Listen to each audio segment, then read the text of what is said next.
How many of you are familiar with Human Development Report? Okay, not enough. So what the Human Development Report tries to do is something at the same time very simple but very ambitious. It tries to assess how countries are doing when it comes to progress. And when we want to ask a question these days, where do we go? Or where do you go? Well, one of the places where I go is ChatGPT. So let's ask ChatGPT how to measure the progress of countries.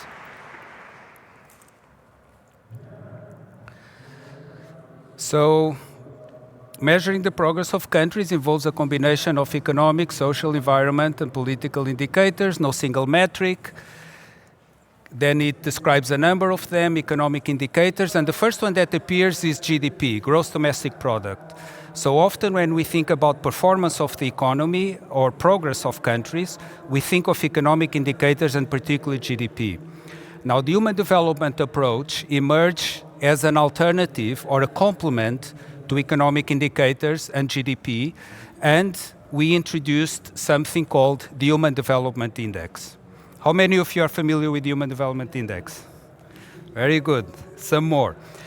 But you know, you have GDP, you have the Human Development Index, you have environmental indicators, governance. But now, let's ask ChatGPT to pick one.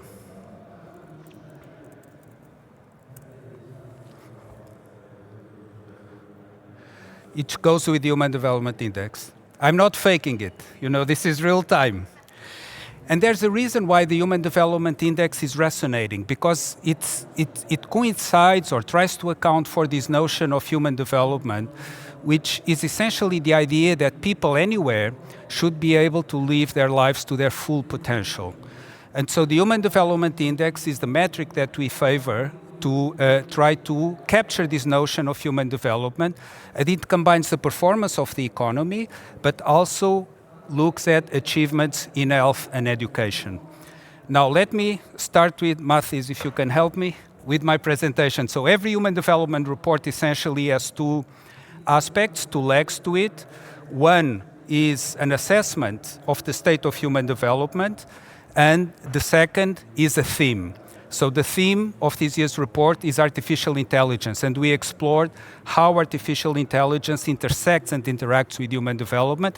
But first I'll tell you a couple of important findings when it comes to the state of human development. So let's take a long-term perspective.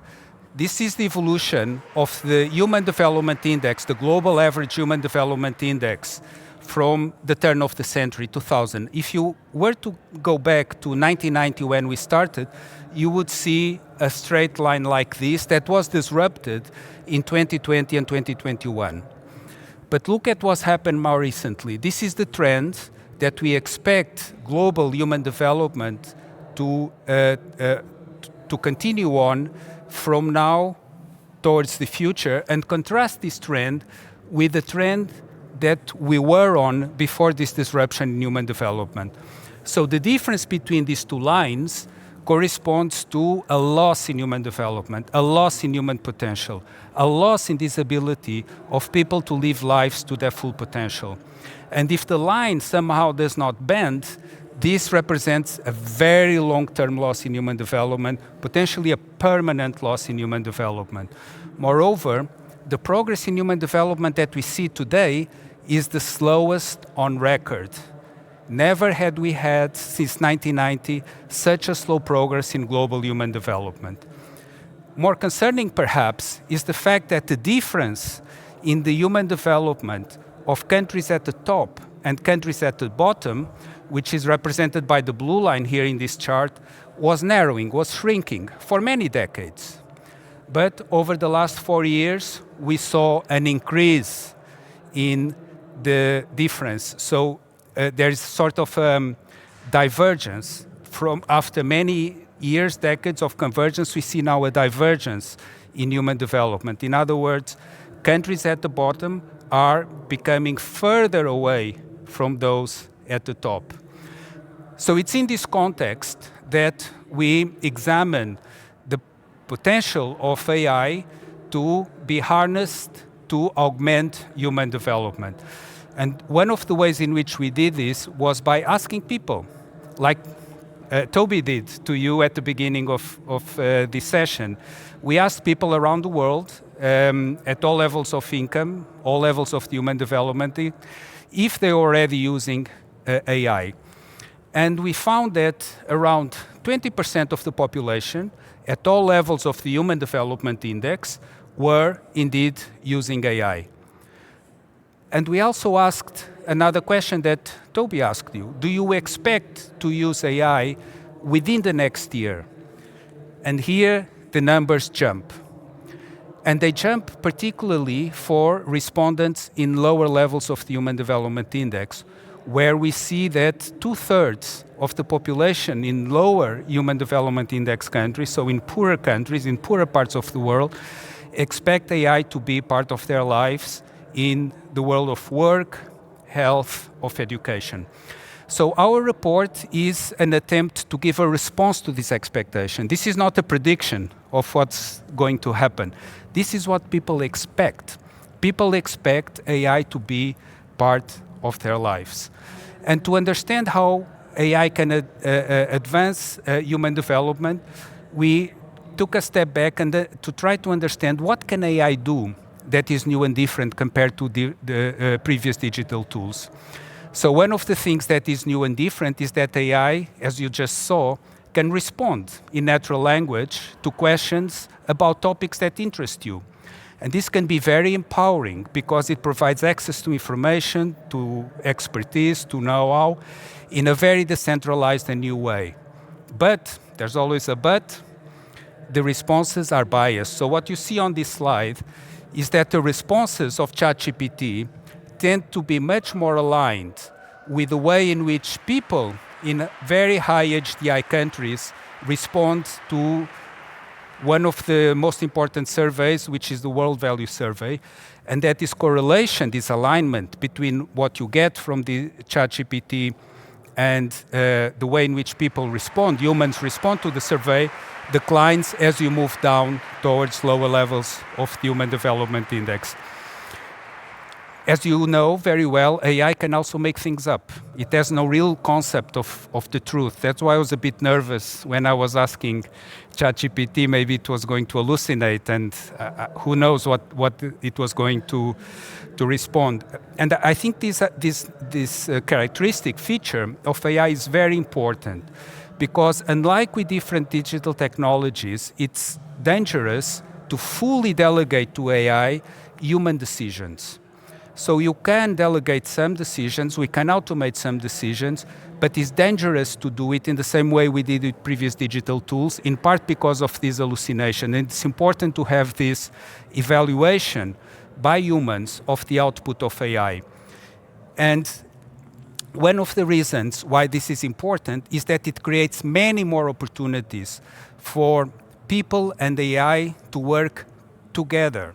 So a lot of the narrative that we hear about AI is because the technology has such wonderful capabilities, does things as well, often better than humans, therefore implication is going to replace humans. When we ask people the same questions that Toby asked you at the beginning, whether they expect AI to automate or augment what people can do, so the results are striking. So these are the percentage of people that expect automation to occur on the horizontal axis and automation to occur. And the dots correspond to countries and people in different occupations in these countries. So people are realistic. People expect automation to take place. But the more they expect automation to take place, they also expect more augmentation to take place, right? So the lines are sort of correlated, or the points sort of fall on a line in which there is some correlation between the two. But more importantly, what we see is that the dots are sort of predominantly on the blue triangle part, which means that there's a bias towards people expecting, yes, automation to take place, but also augmentation to occur, and a bias towards augmentation. Again, this is what people expect. And I think this is a very important point. This is not about prediction. There are many studies out there that make predictions about what AI will do. This is about what people expect. And I think it's up to us to give a response to this expectation and also not fall prey to the hype of AI. Because sometimes you can deploy AI in ways that are actually not better than what previous digital technologies do, or even what humans do. Dharana Shamogli speaks of so-called so-so AI. Now that's problematic because you're going to exacerbate the negative externalities associated with AI, which include demands on energy, on water, on the environment. You're going to perhaps destroy jobs with no gains in productivity. And let's not forget that there are many people that work on AI. AI is not just the creation of some brilliant engineers in Silicon Valley. It's also the labor of many people working on labeling and doing many tasks that need to be valued so that we don't have this extractive way of deploying AI, either extracting the environment or extracting human labor. Now, one of the perhaps potentially more powerful applications of AI has to do with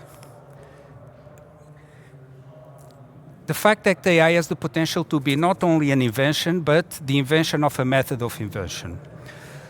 What do I mean by this? AI has the potential to augment human creativity in science, in technology, even in artistic expression. So you have a quote here from the European master of the ancient board game of Go. Is anyone familiar with this game, Go? Oh, many people. So I should be careful with what I say. So this game was considered one of the holy grails of artificial science, much more complex than chess, much more complex for a machine to do better than a human at this game than chess. Yet there was an AI model that was able to beat the global master of this game of Go, and he did it not by being trained on human data, but by being fed the rules of the game, and then the machine taught itself how to play the game. And that's the way in which this machine was able to beat the Go master. And it did with a move that elicited the comment that you see there on the slide. Not a human move. So beautiful. So people, masters of Go, were surprised with this move that had never been seen because the machine, remember, was not trained on human data, had not seen examples. And what this chart shows is the performance of human Go players over time. So it's a line that's more or less flat, but look at what happens after this move was made by the machine. The line starts going up, right? It's not like there's a step change. It changes trajectory. It starts going up. So it's a trivial illustration, perhaps, but it's an illustration as to how AI can surprise us, can inspire people to do things in a new way. And we're already seeing it deployed in many areas of science precisely in this way. Not to automate science, not to produce more papers, which is also happening, but as an augmentative companion that enables people to express their creativity and their ability, their earning to, we all as humans have an earning to understand, to create. And AI can be used as a companion to enable us to do more of that aspiration to understand and to create. Now, there are also many challenges obviously associated with the use of AI and digital technologies more broadly.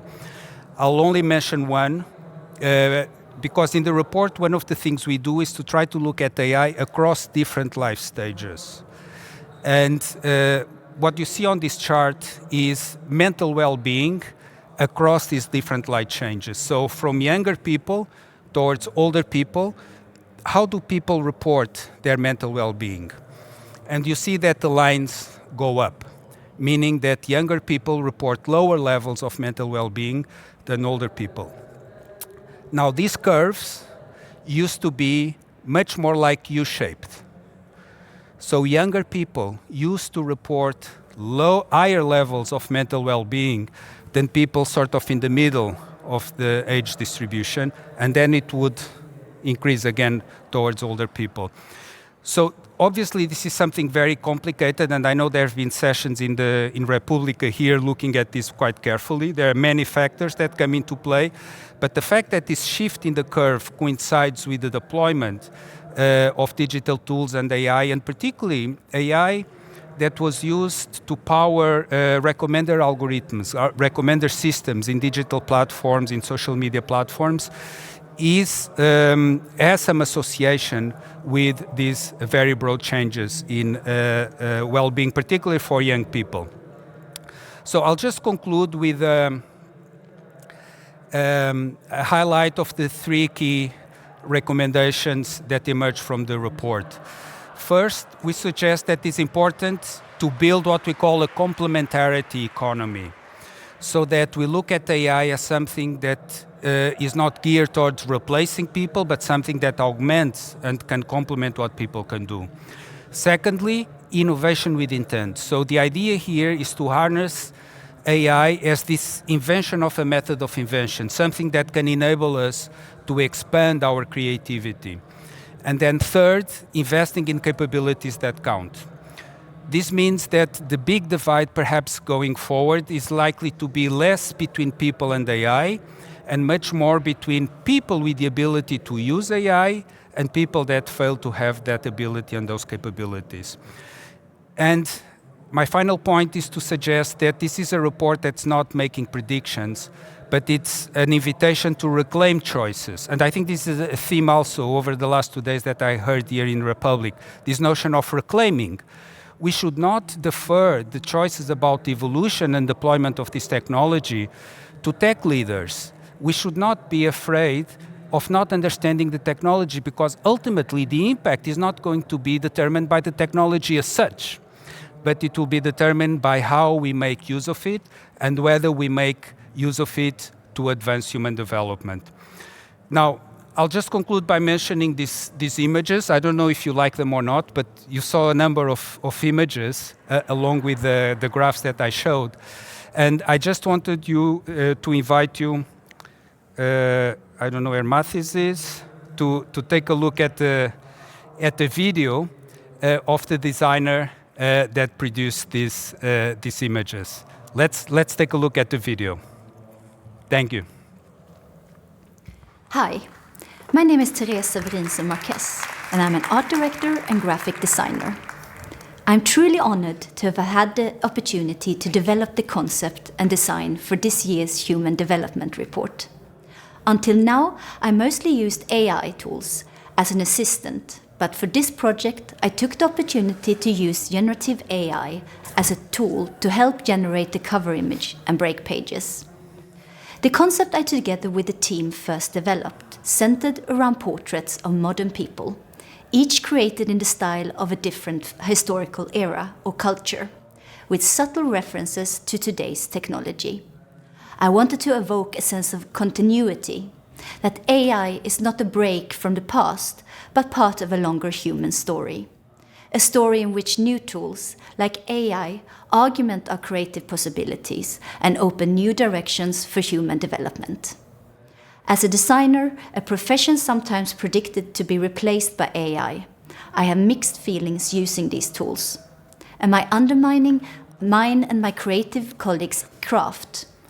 But as AI is part of our future, we must take part of defining how it's used. While AI helped me create the visuals I haven't been able to produce myself before, the design process didn't change. There was still research, concept development, discussions, and several rounds of feedback. The prompts were then refined many times until they aligned with our vision. Along the way, I also kept asking, how do we use AI in a responsible way when we design? I think transparency, open discussions about copyright and how we feed the AI are key. However, I believe AI don't replace what makes human creativity unique. Our intuition, experience, taste, culture insights, and storytelling. and that ever so hard to define creative gut feeling. So, we can either remain hesitant or take a mindful and proactive step forward and use the AI tools effectively and in an ethical way, harnessing it for growth, innovation, and meaningful impact.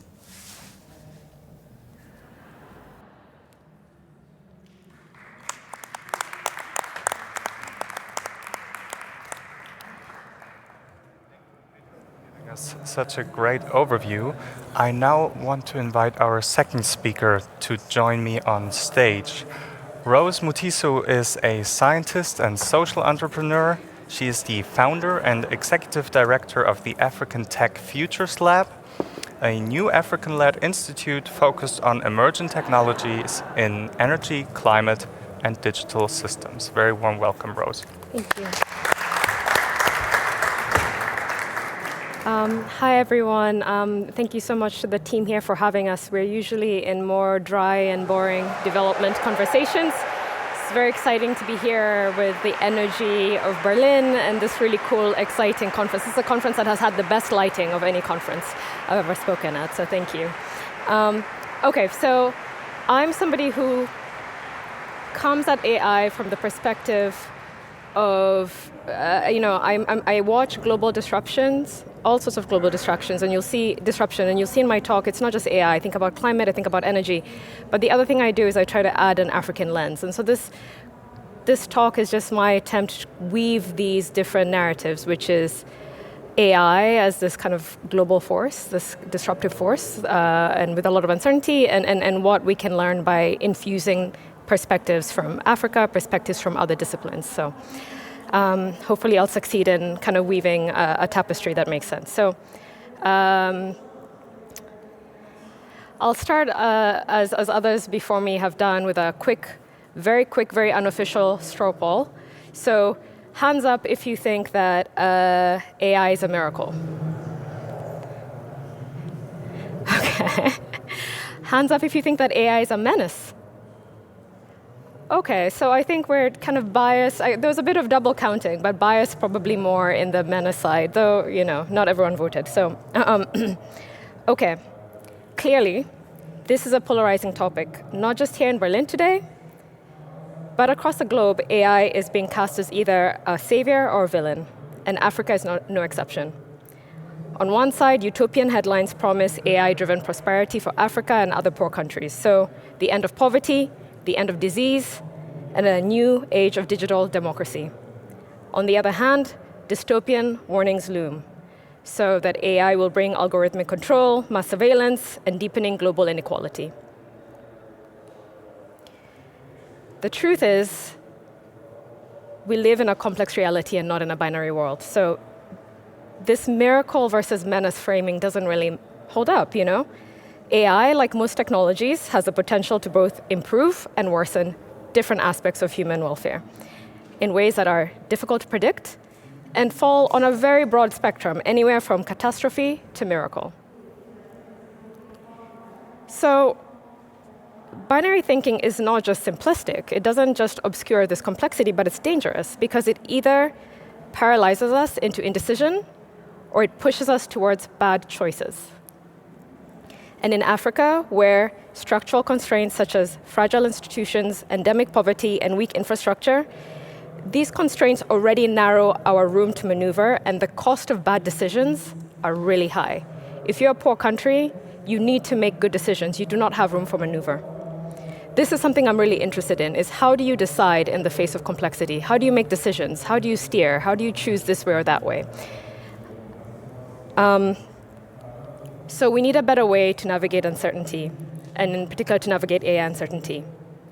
We need a way to make decisions, even when the future is murky, and a framework that enables us to act despite uncertainty and to not get stuck because of it. So how do we move beyond the binary? We can actually borrow a page from Climate Science and Policy, and here I'm just going to say I've spent most of my career actually working in the energy and climate space. This is how I come at AI. And it's obviously a world full of drama and dysfunction that you're probably all familiar with, and thankfully that is not the topic of this talk. I will not go into the dramas of climate. But what I find interesting as somebody who comes from the climate and energy space is that both climate and AI involve complex and high-stakes disruptions. And both are filled with known unknowns and unknown unknowns. When confronted with these uncertainties, human nature pushes us towards extremes. We minimize the risks or we catastrophize them. Does that sound familiar? If you've been following climate discourse, then that does, right? So we've seen this movie before in climate, where debates swing between denial and doom, between magical fixes and gridlock. Yet, over time, the climate community has developed structured ways to navigate uncertainty. Not perfectly, but there's a structure. We've been doing this for 3 decades. And here are 5 important lessons that the AI space can learn from climate when it comes to decision-making under perspective. And this applies to the AI space broadly, but I'll put a fine point to what this means for Africa and poor countries. 1, triage the near term. So start with what's most urgent and what's most clearly understood. That's why decarbonizing the energy system has been the top priority in climate. This is what we know is the biggest driver of emissions, and this is kind of what we know how to solve. We don't always do the right thing, but we have a better handle of it. When it comes to AI, what is most urgent depends on where you are. For many African countries, the most pressing challenge isn't AI itself, actually, but it's the fragile foundations but the fragile foundations beneath it. That's why, for me, I think the top priority for African countries when it comes to AI is not some bespoke AI policy agenda, but rather resilient foundations. These are no-regret investments in stuff like electricity, digital infrastructure, data systems, education skills. These are foundations that you need. Without these basics, no AI strategy, no matter how visionary, can take hold. So if you're an African country, the most urgent thing that you can do is just the stuff that you should be doing anyway. Second lesson is the AI world needs to learn how to map longer-term shifts. And so climate science is deeply focused on the long view. So it models trajectories decades ahead, what's likely, what's possible, what futures we should steer towards, which ones we must avoid. And this is kind of like a very kind of fundamental practice within climate science. There's all of these scenarios and models, and it's not always perfect, it's not always elegant, but this is institutionalized, formalized within climate science. And we need that long-range thinking within AI space, and especially in Africa, because AI is arriving at a moment when Africa's traditional development path, so following what, for example, Asian countries have done, which is industrialization through low-cost manufacturing, that model is under strain. We're not sure if countries can do that anymore. Automation, reshoring, and the shift to service economies are narrowing that window, and AI could close that even more. But with smart policy and real foresight, we can still carve out new paths. This is why we need to be looking at the long term and kind of imagining these different scenarios. Number 3, third thing we can learn from climate is we need to learn how to navigate the messy middle. So we're looking near term, we're looking far out. What's happening in between?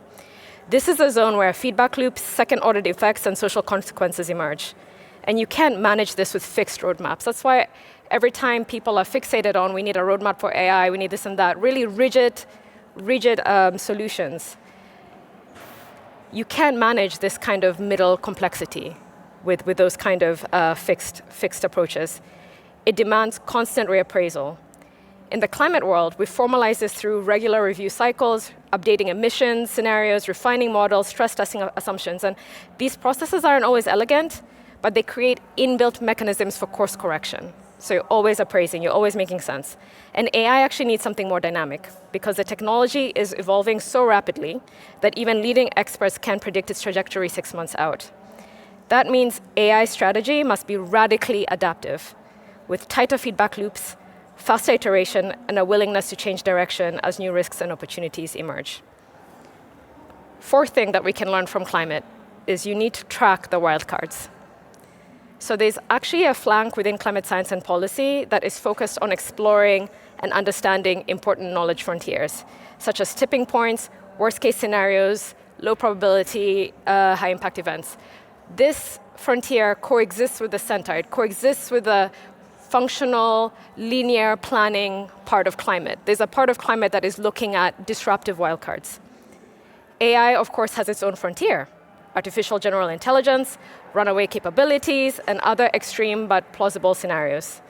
We can predict these futures, and people always say, there's this fight within AI that like fixating on these speculative futures is distracting from day-to-day work and planning and vice versa, but these need to coexist. And the climate space has found ways, imperfect, but has still found ways for these parallel tracks to coexist.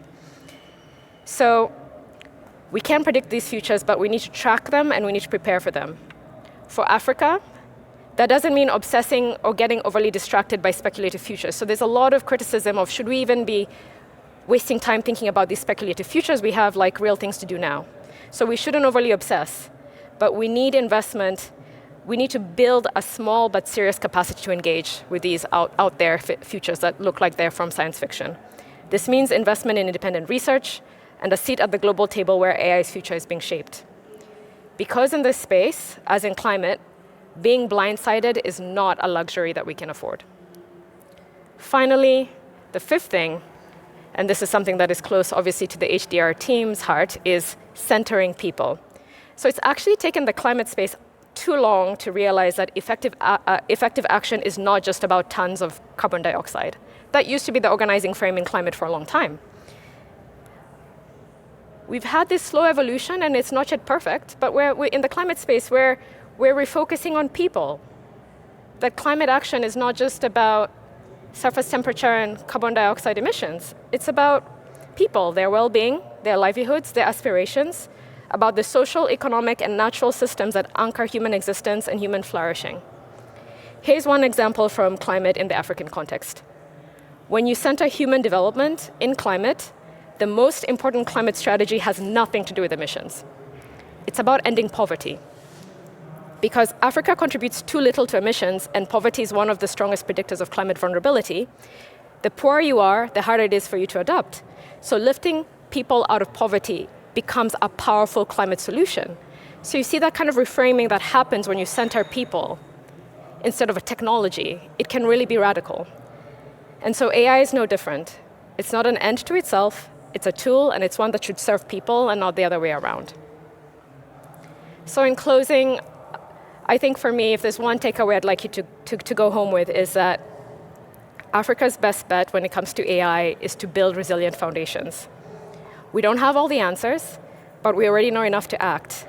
In the face of uncertainty, the best hedge is simple. Invest in resilient foundations such as power, connectivity, data, education, the basics. Do that. And you also pursue adaptive strategies that allow you to anticipate, respond, and shape whatever future emerges. So the AI future is uncertain, but it's not unknowable, and it's certainly not inevitable. Thank you.